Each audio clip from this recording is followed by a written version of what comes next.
भगवान जगन्नाथ क्यों पड़ जाते हैं 15 दिन के लिए बीमार? क्या है रहस्य? क्या भगवान भी बीमार हो सकते हैं? भगवान जगन्नाथ, जिनकी रथ यात्रा उत्सव पूरी दुनिया में प्रसिद्ध है, वे रथ यात्रा से पहले 15 दिन तक बीमार क्यों रहते हैं? क्या यह कोई परंपरा है या इसके पीछे है कोई आध्यात्मिक लीला? जय श्री कृष्णा दोस्तों, आप सभी को जगन्नाथ रथ यात्रा की शुभकामनाएं। भगवान जगन्नाथ रथ यात्रा से पहले ज्येष्ठ पूर्णिमा के दिन 108 घड़ों से स्नान के बाद बीमार होने के कारण 15 दिन के लिए एकांतवास में चले जाते हैं। इस दौरान भगवान भक्तों को दर्शन नहीं देते हैं। एकांतवास के दौरान भगवान को तरह तरह की औषधि का लेप और काढ़ा पिलाकर स्वस्थ किया जाता है, जिसके बाद भगवान जगन्नाथ आषाढ़ मास के शुक्ल पक्ष की द्वितीया तिथि को पूरी तरह से ठीक हो जाते हैं और अपने भाई बहन के साथ रथ पर सवार होकर अपनी मौसी के घर गुंडीचा पहुंचते हैं।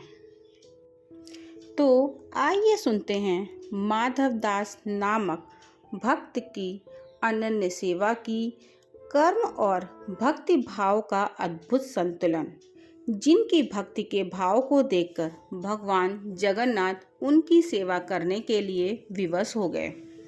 भगवान श्री कृष्ण अपने किसी भी भक्त को दुख में नहीं देख सकते, इसीलिए उन्हें भक्त वत्सल भगवान के नाम से भी जाना जाता है।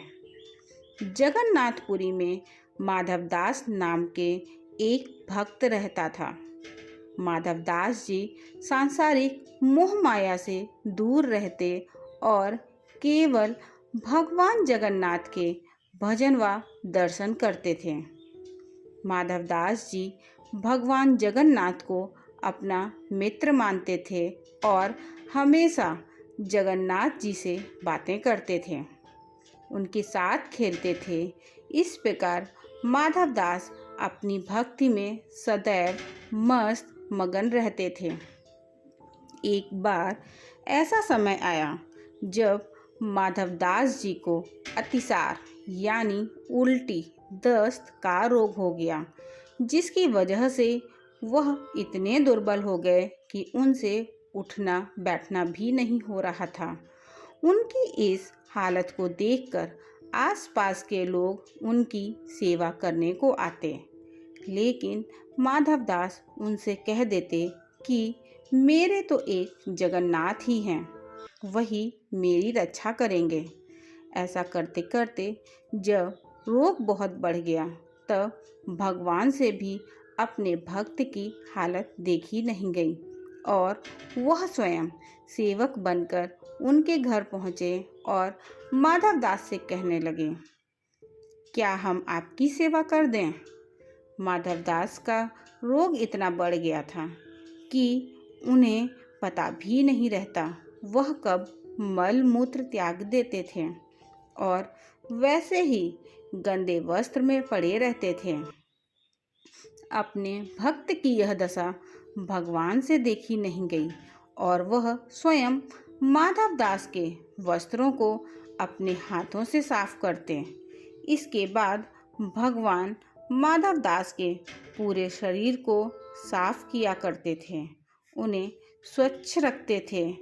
कुछ समय बाद जब माधवदास की चेतना वापस आई तो वे तुरंत ही भगवान जगन्नाथ जी को पहचान गए और कहने लगे, मेरे प्रभु मेरी रक्षा के लिए स्वयं आ गए।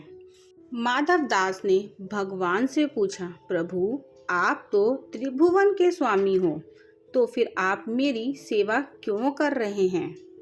यदि आप चाहें तो मेरे रोग को पल भर में दूर कर सकते हैं, तो प्रभु यह सब आपको नहीं करना पड़ता। भगवान ने कहा, हे माधव, मुझसे मेरे प्यारे भक्तों का कष्ट नहीं सहा जाता, इसीलिए मैंने यहाँ आकर तुम्हारी सेवा की। जो नियति में लिखा हो उसे भोगना तो अवश्य होता है, इसीलिए मैंने तुम्हें ठीक नहीं किया। यदि मैं अभी तुम्हारे रोग को ठीक कर दूं, तो तुम्हें यह भोगने के लिए पुनः जन्म लेना होगा। मैं नहीं चाहता कि मेरे भक्त को एक प्रारब्ध के कारण पुनः जन्म लेना पड़े, लेकिन यदि फिर भी तुम कहते हो तो मैं अपने भक्त की बात टाल नहीं सकता। माधव, अभी तुम्हारे प्रारब्ध के 15 दिन का रोग शेष बचा है, इसीलिए अब यह 15 दिन का रोग मैं तुमसे ले लेता हूँ। इस प्रकार भगवान ने 15 दिन के रोग को अपने ऊपर ले लिया और अपने भक्त की रक्षा की। तब से भगवान जगन्नाथ जी साल में एक बार बीमार पड़ते हैं और हर वर्ष उन्हें 108 घड़ों से स्नान कराया जाता है।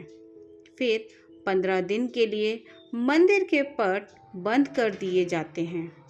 भगवान को 56 भोग भी नहीं खिलाया जाता। बीमार होने के कारण परहेज किया जाता है। इन 15 दिनों में जगन्नाथ भगवान को काढ़ा पिलाया जाता है और उनकी सेवा की जाती है, जिससे वे जल्दी ठीक हो जाएं और अपने भक्तों को दर्शन दे सकें। अपने भक्तों का जीवन सुखमय बनाने के लिए भगवान ने रोग को अपने ऊपर ले लिया। ऐसे हैं हमारे भक्त वत्सल भगवान जगन्नाथ जी। जिस दिन वो पूरी तरह से ठीक होते हैं, उसी दिन प्रभु जगन्नाथ की यात्रा निकाली जाती है। इस दौरान भगवान जगन्नाथ के दर्शन पाने के लिए वहाँ असंख्य भक्त उमड़ते हैं। मान्यताओं के मुताबिक भगवान जगन्नाथ अपने भक्तों को बीमारी से बचाने के लिए हर साल खुद बीमार पड़ते हैं, ताकि भक्तों के दुख दर्द वे अपने ऊपर ले सकें। उपरोक्त जानकारी विभिन्न माध्यमों से आप तक पहुंचाई गई है, अतः उपयोगकर्ता इसे जानकारी समझकर ही लें। दोस्तों, आपको यह जानकारी कैसी लगी कृपया कमेंट करके ज़रूर बताएं। वीडियो पसंद आया हो तो लाइक करें और ऐसी ही बहुत सारी जानकारियों को सुनने के लिए चैनल को सब्सक्राइब करें। कमेंट बॉक्स में जय जगन्नाथ ज़रूर लिखें। धन्यवाद।